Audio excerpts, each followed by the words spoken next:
Hello, I'm Erica Askin, Curator Collections at the Keelertown Museum and History Center.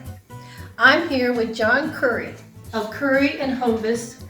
This is his furniture restoration workshop. This chair is a fine example of a William and Mary style banister back chair. It is approximately 300 years old. It has a carved crest, which is sometimes referred to as a Prince of Wales crest. That's because the design is inspired by the crest of the Prince of Wales. It has acorn finials, and it has 4 banisters fitted to the back of the chair. The red paint over black was an old technique to make the wood look like mahogany. The seat of the chair needs to be restored. John has removed the seat of the chair, and I'd like to ask John now to explain a little bit of its history. Okay, at first the seat was rushed originally. You can tell by the rails, they're shaped for the rush to wrap around. These pieces were added later, but these are the original rush rails, shaped for rush, rounded at the front and tapered toward the back, with the ends of the front rail showing above the rush. So the rush was woven around these rectangles. They were visible from the top of the seat after the rushing. Subsequently, it was upholstered in leather. The rush must have worn out, the original rush, and the person who owned it didn't have a rush person available, and it was upholstered with a horsehair seat. That's when this filler was applied to make a square edge.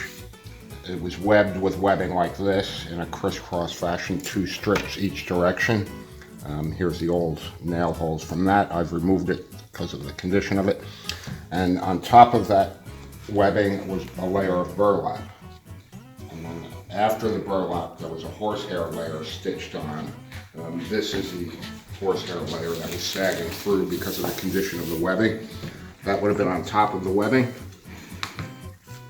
And finally, they put a leather covering on it.